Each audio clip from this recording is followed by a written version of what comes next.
Hello à tous! Aujourd'hui, on se retrouve pour parler d'un sujet sur lequel on entend beaucoup de choses, pas toujours très vraies, les syndicats. Vous avez 2 minutes pour faire le point?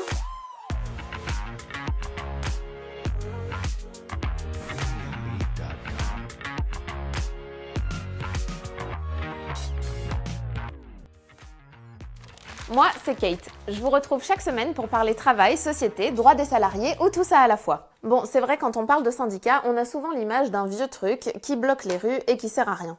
Allez, il est temps de passer un bon coup de balai sur les vieilles idées reçues et de remettre les points sur les i du syndicalisme. D'abord, il faut rappeler que les syndicats sont là pour défendre les droits des salariés. Et pas forcément en hurlant dans la rue. Alors oui, je sais ce que vous allez me dire, certains syndicats sont dans l'opposition systématique. Mais ce n'est pas le cas de tous, comme la CFTC par exemple. En fait, les syndicats sont présents dans beaucoup d'entreprises.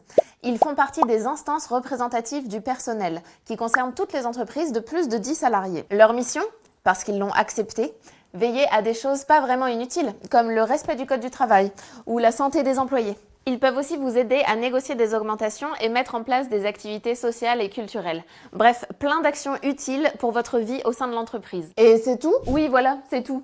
Fin de la vidéo, on remballe? Bah non, ça ne s'arrête pas là. Ils ont aussi beaucoup d'autres rôles et sont présents à plus haute échelle. Les syndicats les plus importants négocient pour chaque corps de métier et fixent ce que l'on appelle des conventions collectives. Ce sont des accords qui s'appliquent à toutes les entreprises d'un même secteur d'activité. L'objectif ? Venir compléter ou adapter des règles déjà prévues par le Code du travail. Comme avec les congés spécifiques, les primes de fin d'année ou les périodes d'essai raccourcies par exemple. Pour faire simple, ces syndicats négocient des textes qui vous apportent des droits supplémentaires. Au niveau national maintenant, il existe 5 grands syndicats dits représentatifs. Mais si, vous savez, c'est ceux qu'on appelle les partenaires sociaux, qui regroupent d'un côté les organisations patronales et de l'autre les travailleurs via les syndicats. Eux négocient en direct avec le gouvernement des avancées sociales, comme avec le congé paternité, les congés payés, le droit à la formation, les égalités femmes-hommes, des choses qui comptent, non? Et ils sont aussi présents dans tous les organismes dits paritaires. Et oui, Pôle emploi, la CAF ou encore l'URSSAF ne sont pas gérés directement par l'État, mais par les partenaires sociaux. Prenons la CAF par exemple. C'est une femme syndicaliste de la CFTC qui en est la présidente. Bref, vous l'aurez compris, les syndicats sont présents partout où l'on pourrait avoir besoin d'eux. Et ça tombe bien. Généralement, les gens se rappellent qu'ils existent quand ils ont un problème au travail ou qu'ils passent devant les prud'hommes.